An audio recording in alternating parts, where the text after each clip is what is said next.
There's Bert the cop, who is friends with Ernie the cab driver, so we occasionally see Bert and Ernie together. The lights are on, the curtain's up. This is Steps to the Stage. Folks at home, do you have a business, small or otherwise, that isn't pulling in traffic the way you want it to? Well, it might be because they don't have something to remember you by. And that's why today, we are sponsored by Graphic Details Inc., signs and displays. They will print out your banners, they'll cut vinyl, they'll do window graphics for the company cars. We're talking business cards, banner stands, LCD displays, tabletop displays, logos, all in full living color. Again, that is Graphic Details Inc. here in Chino, California. Thank you so much. Hello and welcome to Steps to the Stage, the community theater podcast where we interview the community theater professionals you know and love. I am your host, Marcy, and today we are talking about It's a Wonderful Life, a live radio play. I have 4 friends in front of me to talk about this wonderful show. Let's start with the director, Chris. Hello. Hello, Marcy. I am Chris Diehl, and I am the director of this wonderful show called It's a Wonderful Life, a live radio play. And then our friend Philip, if you would mind introducing yourself. Hi, I'm Philip Kasinski. I'm playing Jake Lawrence in the play, but then he plays George Bailey throughout the play. Our friend Lourie. Hi, my name is Lourie Deards Chase. I play Sally Applewhite, who is the actress that portrays Mary Hatch. And Danny. Hi, I'm Danny Chase, and I play Harry Jasbo Haywood, a 1940s character actor who plays Clarence and other roles. Now, you may have noticed a couple of different, or 3 total different names in each of those introductions. As I mentioned, this is a live radio play version of It's a Wonderful Life, which sort of is a play within a play type of deal. And so our 3 actors here have a lot of different roles, but also like roles within roles. And so it becomes very, I'm sure, very confusing in the rehearsal room sometimes to keep track of who each of you are and what you're meant to do. Well, I should say the alter egos that they have, that really only comes into it during the pre-show. Okay.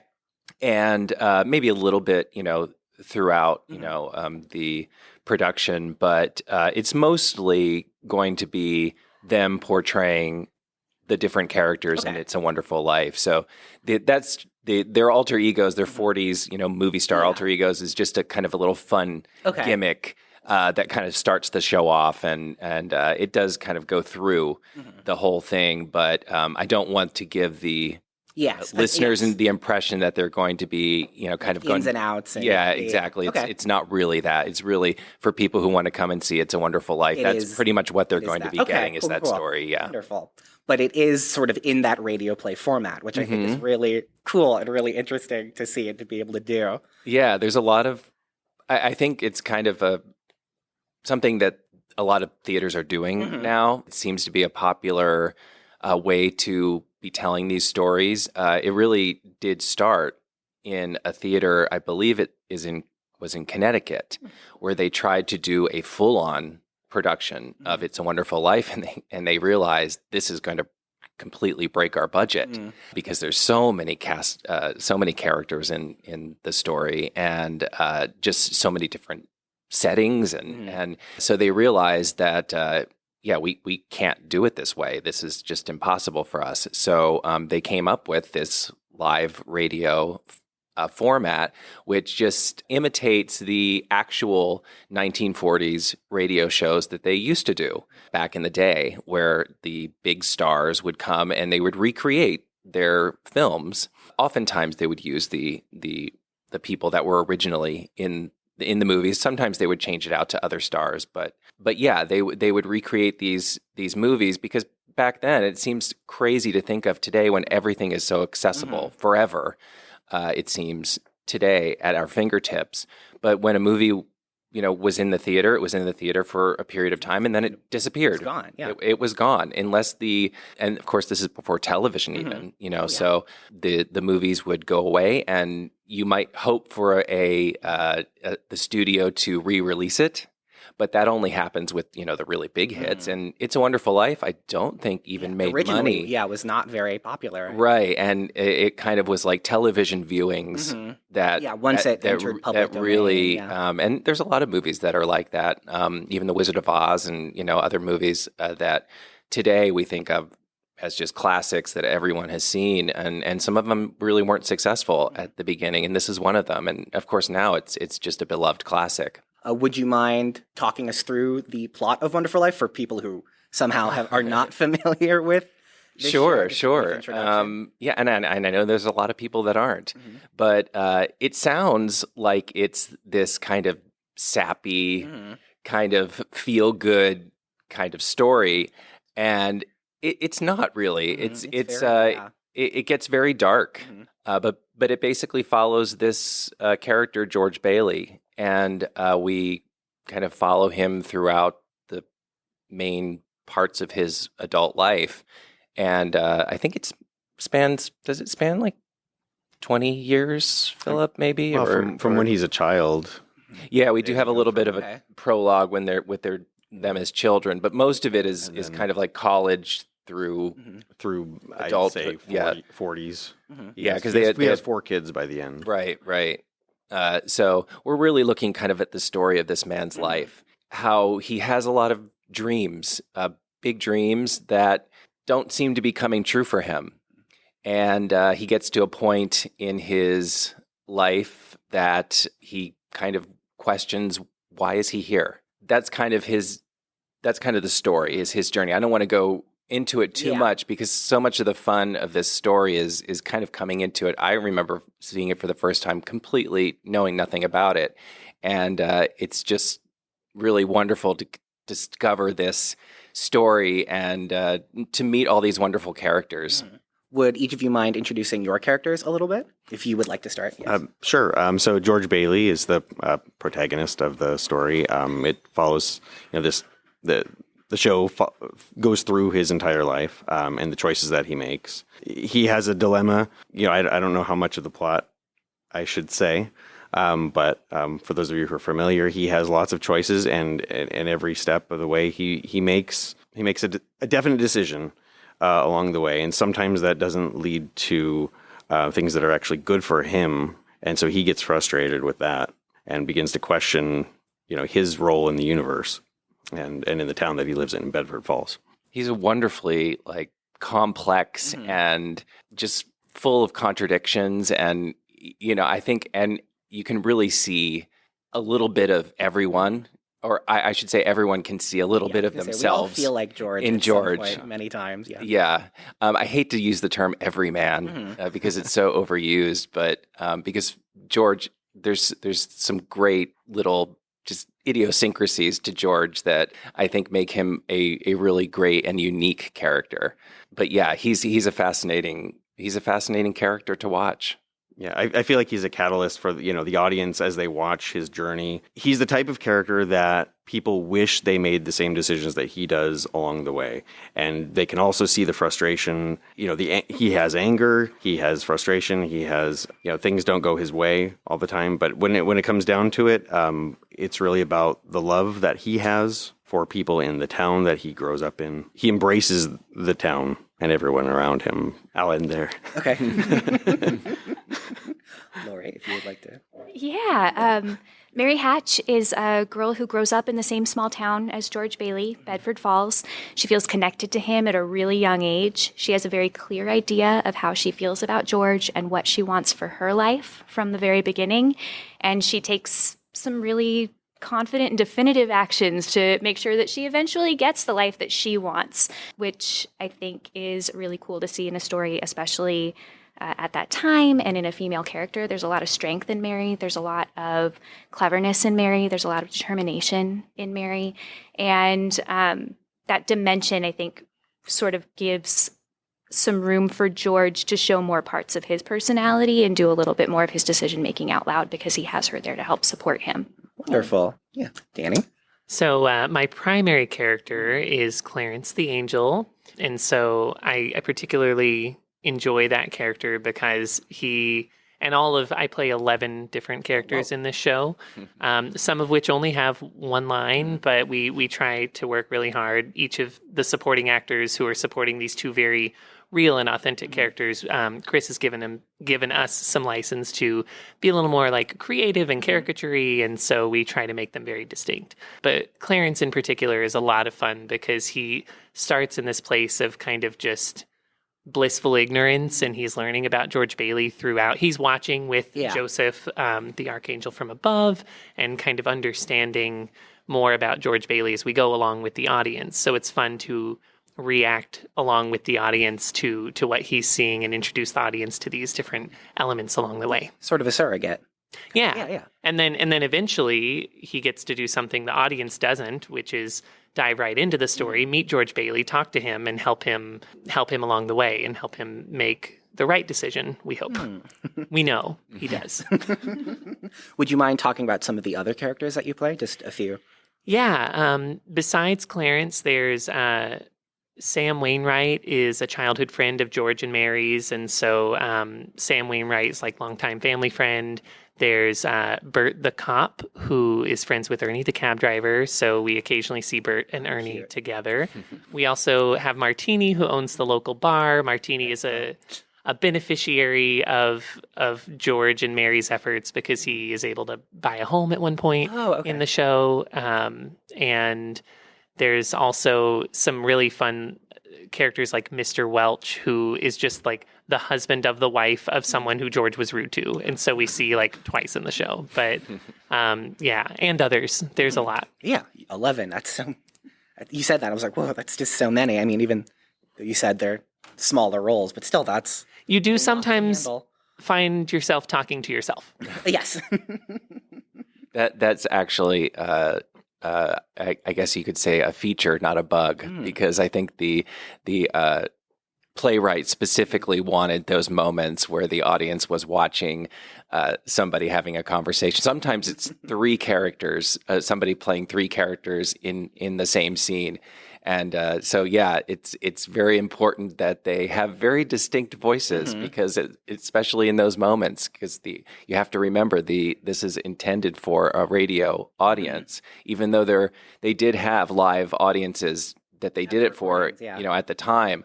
It was mostly radio audiences that were going to be listening to it. So it's really important that the voices be distinct, or else they're going to think it's the same person talking.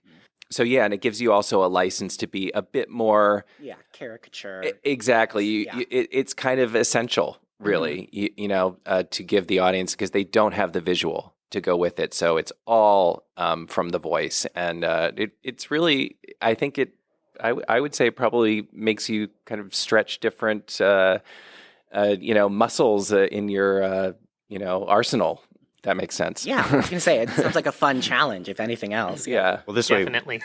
This way we can get, 7 actors to portray 30 different people on a stage. So it's...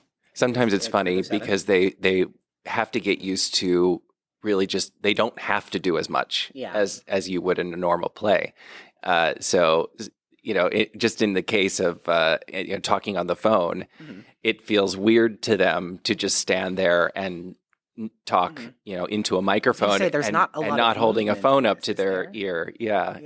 Very little. Okay. It's really just kind of choreographing the use of the mics, because we only have 2 mics, so they have to share mics sometimes, and we have to determine, are they going to be on the same mic for this scene, or sometimes we like to have George and Mary on opposite mics, and sometimes we like to have them together, and so you also kind of give the audience in the room a little bit of a taste of actual blocking. Yeah. Little bit. There's some times where George will wander off and, because he's often always, fuming about something. So, we have him kind of wandering around the stage sometimes, and, so a little bit of that, but mostly, the rest of the cast is on stage the whole show, so, they have to, a lot of times when they're sitting in their seats waiting to go on, they're also doing sound effects of their own. And of course, we have people doing our actual sound effects during the show, the Foley. So I'm sure you were going to come to that. I was so excited to talk about what are you doing for the sound effects and for the Foley for the show? Well, and in fact, our Foley person, actually the guy who's collecting all of our props and stuff for the Foley, Jack Friedman. We're so lucky to have him. He's going to be coming today to bring it. So we're going to kind of see what we're going to be working with today. Very exciting. So we have 2 people, Teddy Setlak and Rain Riaza, who are going to be our stage managers / Foley people. So they're going to be on the stage the whole time while the show is going on and complementing their performances with some great sound effects. So, I'm very excited to see all the little things, because I know one thing he said he was making was a wind machine. So because it's Christmas time and winter and stuff like that, so we'll put a lot of use to that, I'm sure. And so a lot of just little fun practical effects that just give it more of an old-fashioned feel to the show, which we're really trying to push. Because I feel like that is sort of the trademark of, like, when you say radio play, the first thing that comes to my mind is the guy in the corner with a xylophone doing all of the effects. And so, lots of opening and closing of doors. Yes, I'm sure. Yes. And, Footsteps. Yes, I was going to say the little coconuts too. Yeah. Footsteps, and something we did for the season reveal, which was when Mary and George are walking along and they take a rock and they break a window of an old house, and we had them stand there on the stage with the glass and a stocking, Christmas stocking, and hammer it, and and just little things like that. And the audience always gets a big kick out of watching those things when they're not, of course, paying attention to the riveting performances of these individuals here. I want to add to that it is really fun, and it definitely adds to the overall ambiance of the radio play format. It's also really interesting to me how all of those sound effects, as they're written into the script, are very purposeful. So they're all intentionally built in to help fill in a part of the story that otherwise might have been really illustrative if you could see it in a visual format. But because we don't necessarily have that over the radio, they have been included in this particular script, not only because it's fun, but also because it helps you understand a moment better. And I think that's just another really interesting take on how a radio play format lets you tell a story. Yeah. I was going to say, again, about that radio play format, and it must be weird for you as actors to have to stand in front of a microphone and not really, because it's closer to voice acting, I would assume, at certain points more than on stage acting.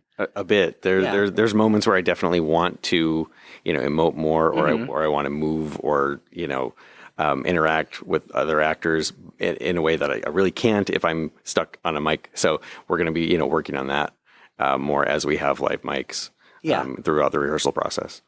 It's definitely an interesting balance because you do have an audience in the room with you, and you need to make sure that what you're doing is engaging enough for the people in the room to come along with you. But it's a different imaginative exercise than a lot of other plays are. And so, at least for me, it's been very much a matter of reminding myself, okay, so in this story within the story, this is how we're telling it. And if we do it this way, and if we all fill in our parts and pieces wherever we can, whether you're doing 11 voices or 3, or you're someone in the crowd underscoring a scene, with all of our efforts combined, we can convince the audience to come along with us, and then maybe help them imagine all the things that they can't see.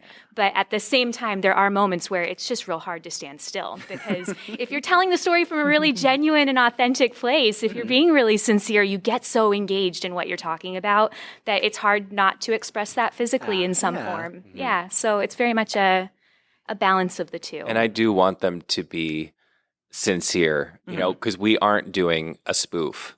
We're doing the story of It's a Wonderful Life. And even though there are elements that people will laugh at, like the commercials, for instance, when we do the live commercials and they sing jingles to hair tonic and stuff like that, the audience always gets a big kick out of that as well. And those are supposed to be funny. And in fact, if you go back and you listen to some of the original, the actual commercials, they're probably even funnier than the ones in our script. But yeah, if anyone who's wondering, what kind of the tone of this is, we are trying to do this kind of as a legit radio play, and we're telling the story sincerely. So if you want to see It's a Wonderful Life, for reals, you will see it, at least in this, different format. Yes. Yeah. That's good to know. And for those of you interested, the show opens on December 6th, I believe, at 8 p.m. Yes. And everyone should be interested. Yes. You are all interested right now. Yes. No. You can buy tickets on CCT.com or ChinoCommunityTheater.org. Right. And so you can buy tickets online, or you can just call the box office. Box office number, you should know offhand, 909-590-1149. Yeah, exactly. There you go. All right. Well, thank you, the four of you, for talking about It's a Wonderful Life. This has been very fun and very interesting. If you need high-quality headshots or other professional photo work done, visit Xochi Neri Photography at fb.me/xneriphotos.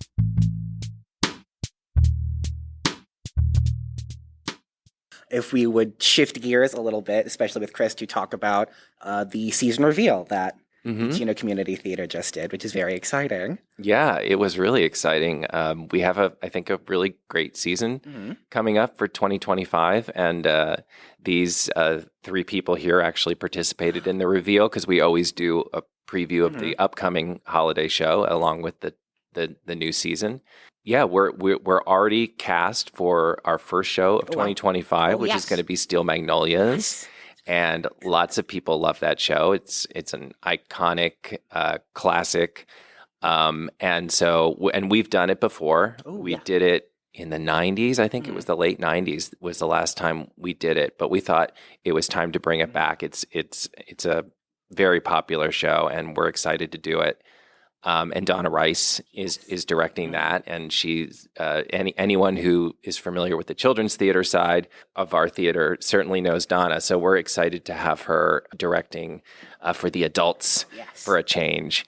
And she's got a great cast, and she's going to get started on that, and that opens in January, and then we're bringing back, which we got cut from. Yes, I'm very excited for this. Yes, for our musical, back by popular demand, is Little Shop of Horrors, which was on our 2020, the dreaded 2020 season. It got cast, and they started rehearsal. It was happening. It was happening, and then boom, COVID, and no more. But luckily, we're bringing back Juan Torres to direct it. So he was the original director for it. But we are it's going to be a completely new production. So we're having, we will be having auditions again for it. And so we're really excited to bring that back to our stage. And that was another one we also did in the 90s, I believe. Another one that the poster was here. Yeah, that might have been the children's theater production too, because they've done it as well. But yeah, I believe we did it too. Yeah.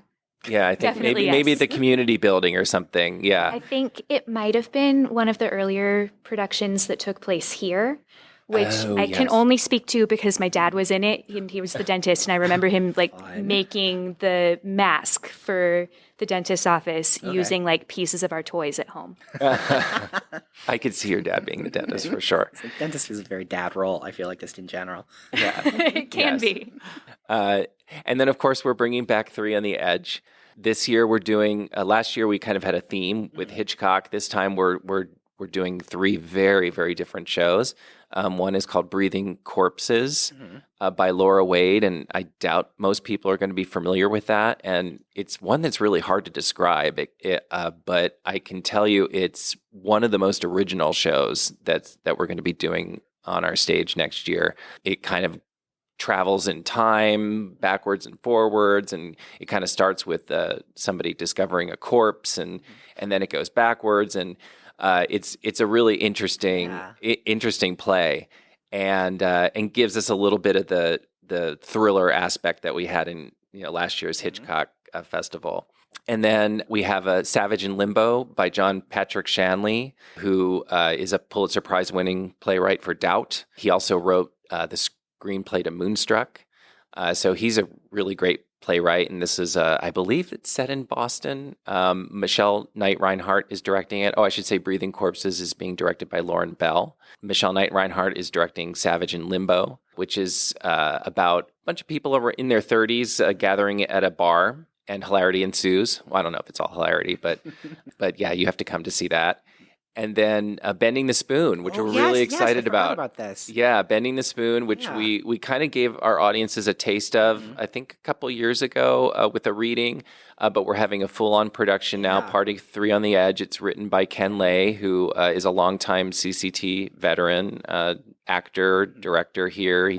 He directed Dial M for Murder last year. So he's going to be, he's already written the play, and he's going to be directing it as well. So I'm sure it's going to be a real labor of love for Ken, and we're really excited to be able to. We always love to do something new. We don't always get that opportunity, but we have in the past have premiered some plays, and so this isn't a premiere. Actually, but it is an original. It is an original work by a local playwright, which we love to do. And then in the fall we have A Raisin in the Sun, which I'm just thrilled about, because that's one show that I love, and I've been wanting us to do it for a long time, and we actually got through our play selection last year, and we tried to do it, and we couldn't get the rights to it. And then this year we did. So we're doing A Raisin in the Sun. Tony Lind is directing it, and Tony, of course, she kind of pops up and does all our major classics. She did Children's Hour this year, and she's done Tennessee Williams and Arthur Miller, and so I'm sure she's going to do an amazing job with A Raisin in the Sun, and that's going to be our fall show. And then I'm directing Miracle on 34th Street. So I'm doing 2 Christmas shows in a row. And so I'm excited to do that. And that's going to be just a regular old play. So we're not doing the radio version of that. That's going to be, actual sets and blocking and stuff like that, and people memorizing their lines. Whoa. That's one of the nice things about this show, is that they don't have to memorize their lines. That is good. Yeah, that's a selling point. Yeah. Sure. Well, again, it's a fantastic season. Actually, I'm very. Yeah, we got some real bona fide, tried and true audience pleasers for sure, and also for Three on the Edge, a few things that they probably haven't seen yet. So I think we got something for everybody, which is what we're always trying to go for. It sounds fantastic, and that's again throughout the course of the next year. Yes, 2025, yes. And I should mention, big change. We are starting our shows earlier next year. So they are not going to be starting 8:00. They're going to be starting at 7:30. Okay. So yes, keep that in mind. Keep that in mind. Get here early, 7:30. People seem to want to go out earlier now and get home earlier. So we are kind of just shifting with the times. And so 7:30 is going to be our new show time for 2025. All right. But not for this show. Not for this show. We're still in 2024. Yeah.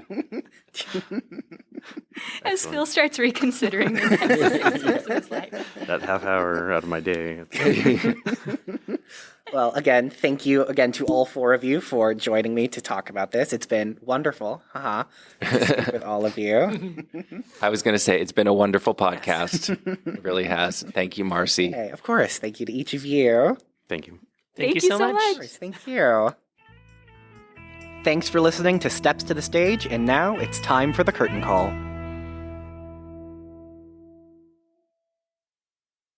You can follow us on Spotify, Apple, Google, or any podcasting platform. We have videos up on YouTube, and you can visit our website at stepstothestage.buzzsprout.com. And as always, a special thank you to our audio engineer Joey Rice and our producer Kirk Lane. Without the 2 of you, this show would not be possible.